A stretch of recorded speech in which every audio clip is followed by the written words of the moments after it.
नमस्कार साथियों, मैं doctor Manoj Ahuja Ahuja news channel में आपका हार्दिक अभिनंदन करता हूं।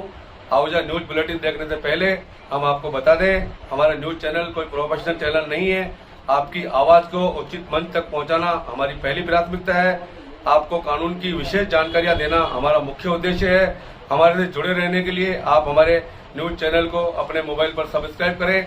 आपकी समस्या व आपका कोई भी सुझाव हो तो हमारे रजिस्टर्ड मोबाइल नंबर पर भेजें। तो आइए देखते हैं आज की विशेष खबरें आहूजा न्यूज चैनल के साथ। महाराजा दाहर सेन के 1310वें बलिदान दिवस स्मारक के रजत जयंती वर्ष तथा स्वतंत्रता संग्राम में बलिदान हुए रूपलो कोई के प्रतिमा अनावरण कार्यक्रम के साथ आज शनिवार से रंग भरो प्रतियोगिता का भारतीय सिंधु सभा के चल रहे बाल संस्कार शिविर में प्रारंभ हो गया है।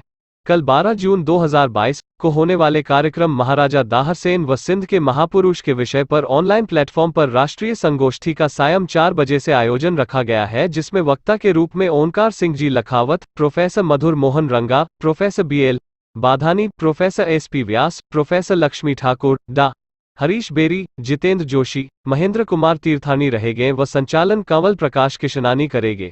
इस संगोष्ठी में नगर निगम अजमेर, अजमेर विकास प्राधिकरण, पर्यटन विभाग, भारतीय सिंधु सभा, भारतीय इतिहास संकलन, सिंधु शोधपीठ, महर्षि दयानंद सरस्वती विश्वविद्यालय, सिंधुपति महाराजा दाहर सेन विकास एवं समारोह समिति अजमेर का सहयोग रहेगा। हरिभाव उपाध्याय नगर विस्तार स्थित महाराजा दाहर सेन स्मारक पर 16 जून को सायं 5:30 बजे से मुख्य कार्यक्रम में स्मारक के रजत जयंती वर्ष पर देशभक्ति सांस्कृतिक कार्यक्रम, हिंगलाज माता पूजन व स्वतंत्रता संग्राम में बलिदान हुए रूपलो कोई के प्रतिमा अनावरण कार्यक्रम के साथ प्रतियोगिता के विजेताओं को पुरस्कार वितरण समारोह आयोजित जाएगा।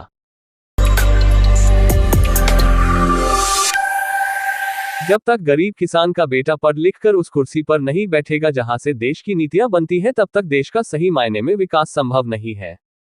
किसानों के लोकप्रिय नेता पूर्व केंद्रीय मंत्री स्व राजेश पायलट जी की पुण्यतिथि पर विनम्र श्रद्धांजलि पर ग्राम अर्जुनपुरा में 22वीं पुण्यतिथि पर श्रद्धांजलि अर्पित की। ग्रामीणवासी युवा नेता धर्मीचंद गुर्जर, शिवराज जी टीकमचंद, देवराज, राजवीर, सुवालाल, पुखराज, गोविंद उपस्थित रहे।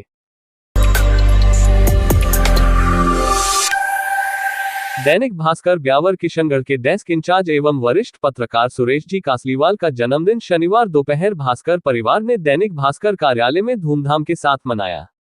इस अवसर पर कासलीवाल का माल्यार्पण कर उनका साफा बंधवा कर अभिनंदन किया, साथ ही उन्हें शाल ओढ़ाकर बुके भेंटकर सम्मानित किया। इस दौरान भास्कर परिवार से स्टेट एडिटर बाबूलाल जी, अजमेर संस्करण संपादक रमेश जी अग्रवाल, यूनिट हेड प्रशांत जो Kukreti, city edition head Brijesh Sharma, circulation head Pankaj Mathur, marketing head Jitendra Sharma, desk incharge Dhirendra Palariya, Vivek Sharma सहित भास्कराइट्स उपस्थित रहे। कस्बे बांदनवाड़ा से एडवोकेट डॉक्टर मनोज आहूजा, पत्रकार कोमल उपाध्याय तथा गोविंद ने भी कासलीवाल का माल्यार्पण कर साफा बंधवा कर अभिनंदन किया तथा बुके भेंट कर केक कटवा कर शुभकामनाएं दी।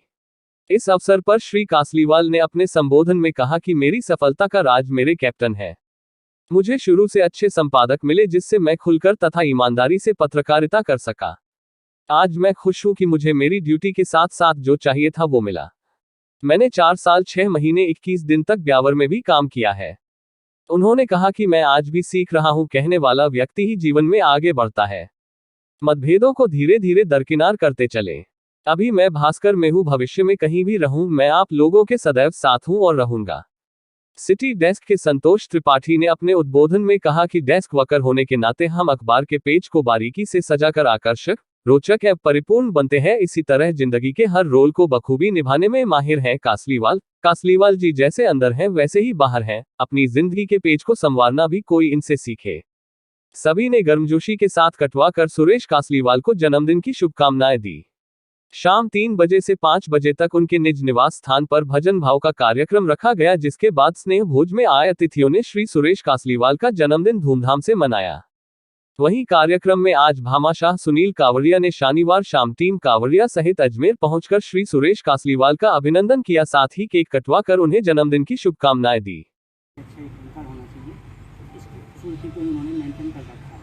और आदरणीय बाबूलाल जी ने, AGM साहब ने ये सब बताया हुआ है आपको कि लेआउट के मामले में जो पर्सनल पेज है वो कितनी खूबसूरती के साथ में अपने डेस्क को या विजुअल इंप्रेशन या सभी तरह से मेंटेन कर रखा है। इसी तरह से जो लीड का मतलब ये है कि आपने कोई बहुत अच्छा काम कर दिया, आपने उस दिन आपने वो आपकी लीड बन गई है। न्यूज ब्रीथ का मतलब ये है कि हल्का फुल्का आप व्यायाम करने चले गए, किसी नज़दीक शहर में चले गए तो न्यूज ब्रीथ पर हल्का सा आपने वो कलम लगा लिया। तो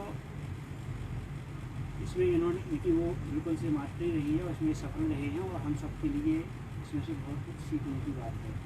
दूसरी बात मैं कहना चाहूँगा कि काशीवाल जी का 97 में मैं अजमेर में आया था, अप्रैल 97, तो उस समय मुझे इनका रिपोर्टर वाला रूप देखने को मिला।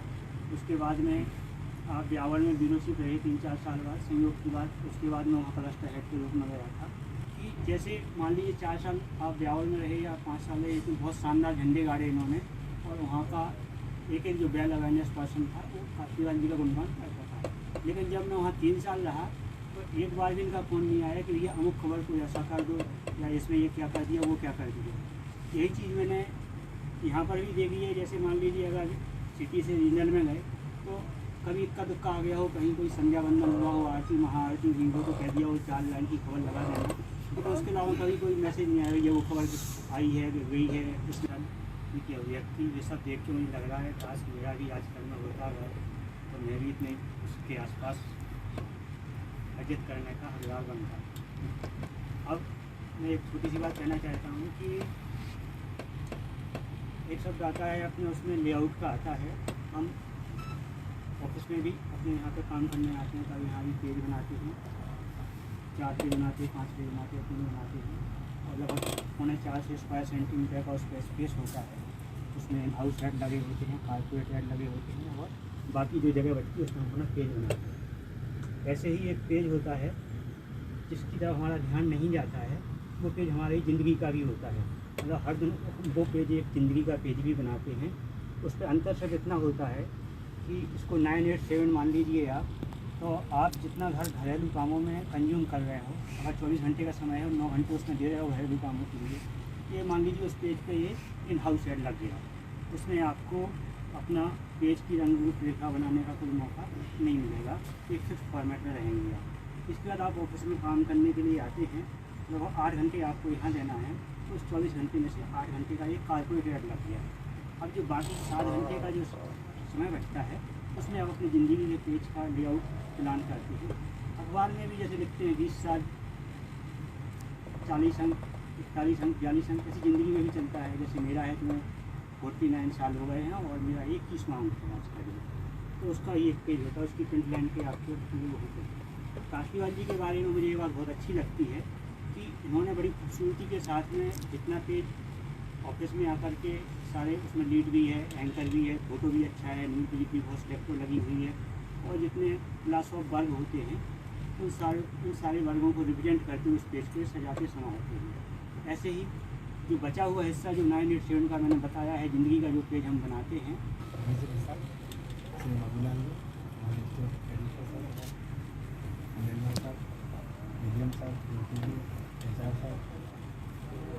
जितने भी है बाकी सारे साथियों, आज मुझे बड़ी खुशी हो रही है कि आदमी जॉब के अलावा जो चाहता है वो उससे मिलता है। आज वो मुझे मिला, ये मैंने महसूस किया।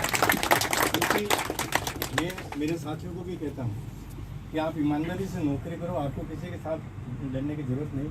और मैं आपको हमारे सारे सीनियर साथी और संपादक महोदय और हमारे टीचर एडिटर सर के सामने कहना चाहता हूँ कि मैंने ठोक बजा के काम किया, पूरी ईमानदारी के साथ काम किया और मेरे पे कभी भी पत्रकारिता को लेकर या अन्य उसको लेकर मैं कभी भी मेरे जीवन पर मैंने लांछन नहीं लगने दिया।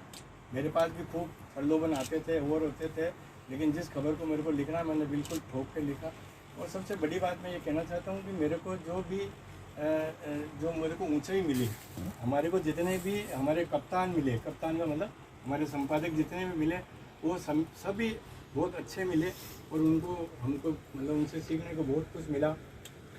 न्याय अखबार में था तो हमारे जैसी राज जी वहाँ संपादक थे, राजू वैसाब संपादक थे। मीटिंग के दौरान ऐसे ही चर्चा की, मैंने कहा सर एक बहुत बड़ी खबर है, लेकिन अगर आप लिखना चाहें तो तुम बोलिए बता। मैंने कहा साहब ये फंडों को लेकर भी बातें होती है, खादिमों को लेकर भी बातें होती है। और मैं क्या सर अपने पास प्रमाण सहित एक खबर है कि जो खादिम अपने आप को ये कहते हैं कि हम ख्वाजा साहब के वंशज हैं।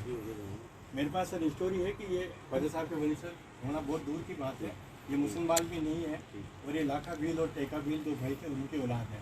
तो वो कुर्सी से खड़े हो गए, उन्होंने ऐसा कैसे हो सकता है? सर बिल्कुल सही है। बोले कासलीवाल जी अपनों को रिस्क भी हो सकती है। मैं कहा सर मैंने तो आपको बता दिया, क्योंकि आपको तय करना है, अखबार आपका है, हम तो यहाँ कर्मचारी हैं। उन्होंने कहा इस खबर को आज पहला पार्ट आज से ही जाएगा। कार्यालय संवाददाता ही गया। सेकेंड डे भी ऐसा हुआ तो सेकेंड डे हमारे यहाँ पर जान से मारने की धमकी मिली, और तीसरे दिन 4-5 खादिम जो है वो पैसे लेके आए और हमको कुछ समय 1 लाख रुपए की ऑफर दी 94। तो उन्होंने कहा भाई मैं तो संपादक हूँ, ये लेना चाहें रिपोर्ट जो लिख रहे थे इनको दे दो आप। तो ये 94 की बात बता रहा हूँ। उसके बाद में जब धमकियाँ मिली तो यशराज जी ने आके कहा कि आज की खबर में सुरेश कासलीवाल का नाम जाएगा, और उसके बाद में लगातार 15 दिन तक मैंने खबरें लिखी। 5वें दिन सारे जो खादिम समुदाय के लड़के थे 500 लड़के उन्होंने दरगाह से लेके और कलेक्ट्रेट तक जुलूस निकाला। डीबी गुप्ता जो बाद में चीफ सेक्रेटरी है वो उस समय कलेक्टर थे, उनको उन्होंने ज्ञापन दिया, कहा साहब ये अखबार की कड़ी है उसको आप बंद कीजिए। तो कलेक्टर ने मेरे से बात की, उन्होंने कहा अखबार की कड़ी कोई बंद नहीं करा सकता, और रिपोर्टर कह रहा आप कोर्ट में जाओ, मैं कोर्ट में साबित करूँगा। वो जो 15 किस्तें हैं वो आज भी उसके मेले में 10-10, 20-20 रुपये की किताब बन के बेचती है। मैं इसलिए कह रहा हूँ कि अगर मेरा संपादक जी नहीं चाहते तो क्या मैं वो खबर लिख सकता था क्या? हरगिज़ नहीं लिख सकता। बाद में अनिल लोढ़ा जी आए, पहले सर आए, सर के समय भी बहुत सी ऐसी खबरें आई, केवल ये कहते हैं कि आप श्योर होना। मैं यहाँ सर बिल्कुल श्योर, ठीक है लिखिए। एक बार फिर अनिल लोढ़ा जी संपादक बने। अनिल लोढ़ा जी मैंने एक खबर लिखी थी कि भाई सरकार ने जो है वो चंपरास बंद कर दिया। हमने एक स्टोरी लिखी थी कि जितने भी विधानसभा के जब सत्र शुरू होता है तो 200 जो एमएलए हैं उनको यहाँ से चंपरास जाता है, 1-1 किलो डिब्बा सबके घरों पर पहुँचता है, ताकि वो आयुर्वेद के खिलाफ विभाग के खिलाफ कुछ नहीं बोले। और ये गरीबों का चंपरास है जो इन सफ़ेद पोषों को मिलता है। तो उस समय इंदिरा मायाराम आयुर्वेद की मंत्री थी और उन्होंने एक्शन लिया और उस आयुर्वेद के यहाँ का जो निर्माण होता था अजमेर में उसको बंद करा दिया। मेरे को मेरे सोर्स ने खबर दी कि यार वो ऑर्डर हो गया है, वो चंपरास को बंद कर दिया। तो मैं मेरे सोर्स पे इतना विश्वास करता था कि मैंने वो खबर लिख दी। खबर लिखने के बाद में दूसरे दिन जो पता तो कोई रोक नहीं है, तो सुबह 6 बजे मैंने तो अखबार देखा नहीं था, तो अनिल लोढ़ा जी का टेलीफोन आया कि कासलीवाल जी आज आपको पूरी तरह से धोया है पत्रिका ने। तो मुझे सर क्या हुआ? तो बोले उसने लिखा कि मतलब निर्माण जारी है, बंद नहीं हुआ, क्योंकि पूरे राजस्थान का मामला था। तो मैंने कहा सर कोई बात नहीं, आज पत्रिका ने धोया तो कल भास्कर तो निकलेगा ना। तो मैं सुबह पहले सोर्स को टेलीफोन किया, 9 बजे वो ऑफिस आ गया, उन्होंने मेरे को ऑर्डर दिया। मैं कॉपी लेने के बाद ही सुबह की मीटिंग में आया, आते ही लोढ़ा जी को संपादक जी को दिया। मैं कैसे ये लो सर होता है, तो उनकी बात से खेल के उन्होंने बढ़िया है। उन्होंने कहा मैं आज किस ऑर्डर को ही छापूँगा। तो मुझे याद है अच्छी तरह से कि उन्होंने लिखा कि ये है सच्चाई। उसका केचवर्ड देकर पूरा जो ऑर्डर है वो यूं का यूं उन्होंने छापा। राजस्थान उच्च न्यायालय की जयपुर खंडपीठ ने पब्लिक अगेंस्ट करप्शन की एक पुनर्विचार याचिका पर सुनवाई करते हुए भ्रष्टाचार निरोधक कानून की धारा 17A के तहत जांच पर 60 दिन में फैसला करने का आदेश दिया। ज्ञातव्य है कि राजकोंप इन्फो सर्विसेज लिमिटेड के राजनेट प्रोजेक्ट में हुई भारी वित्तीय अनियमितताओं को लेकर पब्लिक अगेंस्ट करप्शन संस्था ने राजस्थान हाई कोर्ट में एक जनहित याचिका दायर की थी। याचिकाकर्ता के अधिवक्ता पूनम चंद भंडारी एवं डॉक्टर TN शर्मा ने कोर्ट को बताया कि राजकोंप इन्फो सर्विसेज लिमिटेड ने राजस्थान में लगभग 22,500 जगह पर वाईफाई पॉइंट लगाने एवं उसका आधारभूत ढांचा तैयार करने के लिए सन 2017 में 240 करोड़ का टेंडर दिया। इस टेंडर के अंतर्गत कुल 19,500 वाईफाई पॉइंट लगाने के आदेश दिए गए एवं कुल राशि का 60% 144 करोड़ रुपए का अग्रिम भुगतान बिना सामान को अपने कब्जे में लिए केवल बेचने वाले के गोदाम में माल आने पर ही कर दिया। RTI में प्राप्त जानकारी के अनुसार केवल 1750 वाईफाई पॉइंट लगाए गए और उनमें से केवल 1632 पॉइंट काम कर रहे हैं। यही नहीं, पूरा कार्य केवल 6 माह में पूरा करना था। उसके बाद जुर्माने का प्रावधान था, मगर मिलीभगत के चलते कोई कार्यवाही नहीं की गई। याचिकाकर्ता ने पूरे मामले की शिकायत भ्रष्टाचार निरोधक ब्यूरो को शिकायत की। भ्रष्टाचार निरोधक ब्यूरो ने मामले की गंभीरता को देखते हुए राजकोंप को कई बार लिखा, मगर राजकोंप के भ्रष्ट अधिकारियों ने दस्तावेज उपलब्ध नहीं करवाए। भ्रष्टाचार निरोधक ब्यूरो ने भ्रष्टाचार निरोधक कानून की धारा 17A के तहत जांच के लिए सरकार से स्वीकृति मांगी, लेकिन अधिकारियों की मिलीभगत मिलीभगत के कारण स्वीकृति पर कोई आदेश 1.5 साल से नहीं किया जा रहा था, इसलिए माननीय न्यायालय ने यह कहते हुए याचिका को निस्तारित कर दिया कि जांच की स्वीकृति का इंतजार करना उचित होगा। याचिकाकर्ता ने उक्त आदेश के विरुद्ध पुनर्विचार याचिका दायर कर माननीय न्यायालय में तर्क रखा कि भ्रष्टाचार निरोधक कानून की धारा 17A के तहत जांच की स्वीकृति पर फैसला 90 दिनों के अंतर्गत करना आवश्यक है और विशेष कारणों से इसे 30 दिन और बढ़ाया जा सकता है, अर्थात जांच की स्वीकृति पर फैसला कुल 120 दिनों के अंतर्गत करना आवश्यक है। इसे अनिश्चित काल तक लंबित नहीं रखा जा सकता। पूरी सुनवाई के बाद मामले में करोड़ों रुपए के भ्रष्टाचार को देखते हुए राजस्थान उच्च न्यायालय की जयपुर पीठ में न्यायाधीश श्री मदन मोहन श्रीवास्तव एवं न्यायाधीश श्री समीर जैन की खंडपीठ ने भ्रष्टाचार निरोधक कानून की धारा 17A के तहत जांच की स्वीकृति पर फैसला 60 दिन में करने का आदेश किया। जिले के प्रतिष्ठित व्यवसायियों में शुमार कमलेश है का जन्मदिन शुक्रवार रात उनके प्रतिष्ठान बाबा गेस्ट हाउस में धूमधाम से मनाया गया। इस अवसर पर उनके सैकड़ों मित्रों ने उनका माल्यार्पण कर साफा बंधवाकर उनका अभिनंदन किया, साथ ही केक कटवाकर उन्हें शुभकामनाएं दी। शनिवार दोपहर कस्बे बांदनवाड़ा से एडवोकेट डॉक्टर मनोज आहूजा, पत्रकार कोमल उपाध्याय तथा गोविंद ने अजमेर स्थित बाबा गेस्ट हाउस पहुंचकर हेमनानी का माल्यार्पण एवं साफा बंधन कर अभिनंदन किया, साथ ही केक कटवाकर उन्हें जन्मदिन की शुभकामनाएं दी।